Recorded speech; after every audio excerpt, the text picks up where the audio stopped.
All right, so that's me. I work in Laramie, Wyoming. When the morning plenary speaker said the name of my town, I almost yelled like it was a rock concert.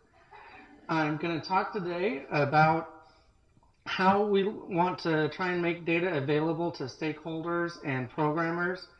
We live in a new world where people expect to interact with their data in an electronic way.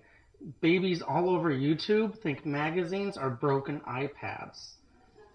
We've been evaluating tobacco prevention and control programming for quite a while in Wyoming. We have a lot of data, we have a lot of reports, we have a lot of graphs, charts, different ways to visualize data for people. Like I said, lots and lots of data.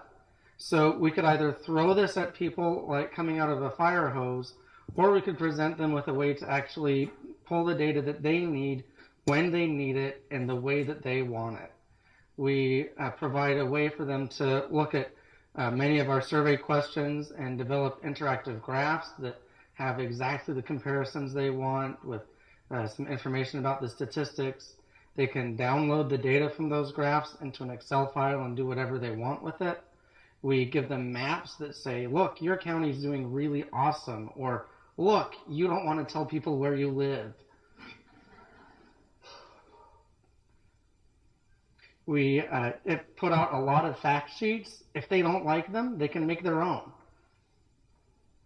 We give them access to a lot of the information. They can put together a free login so they can save their work. They can share it with other people. They can put as much or as little information in their fact sheet that they want. Then they have something nice and tidy and specific that they can take to their city council meeting, to a county programmer, to the state legislature if they want to. This is kind of what they look like when they're done. Each graph is going to have an automatically generated description so that we know that they're going to present it in a way that's faithful. They can also add their own caption to say whatever they want. Again, all of this is to give people the data they want without having to wade through a big, long report. It also saves us the trouble of having to write a big, long report every time someone calls up and asks us a question. We also do the same kind of idea for a number of other aspects of prevention. We look at youth and we see what kinds of things they do to try and keep themselves safe. Do they wear seatbelts? Do they wear bicycle helmets? Do they bring weapons to school? Do they use imaginary drugs? The user interface works a lot like the interactive graphing for tobacco prevention and control. They can sort by category. They can look in fields. They can just go straight to a survey item if they want to. Again, a nice graph. They can break it down by the different grades. They can combine grades. They can get the information they want. They can get it in Excel and make as many ugly pie charts as they want without our name on them. If you want to track your participants as they move through your program, we can give you a calendar system in a secure setting. It doesn't look pretty, but the idea is really cool to someone with a training in clinical psychology. We have this system where program providers can enter information in terms of their programming so that people who are giving them money to do their work can evaluate it easily. There's a dashboard there. They can see what's going on in the moment.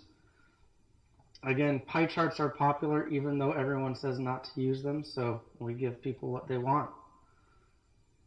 If you want to control who has access to what data, that's possible. It doesn't have to just be a generic user and administrator. There are different levels of access and different levels of control. We have a new system that we're working on that, like our other system, allows programmers to enter their data. It also pre-populates information. Our other system will pre-populate information from a census data if they don't know who the media campaign is reaching. It just says the census. Shameless plug. It's our stuff you've already paid for.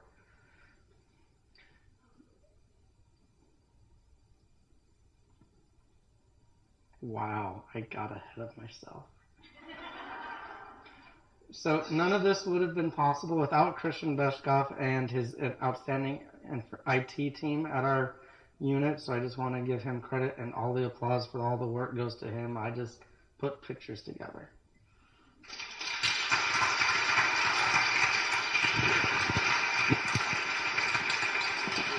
this work.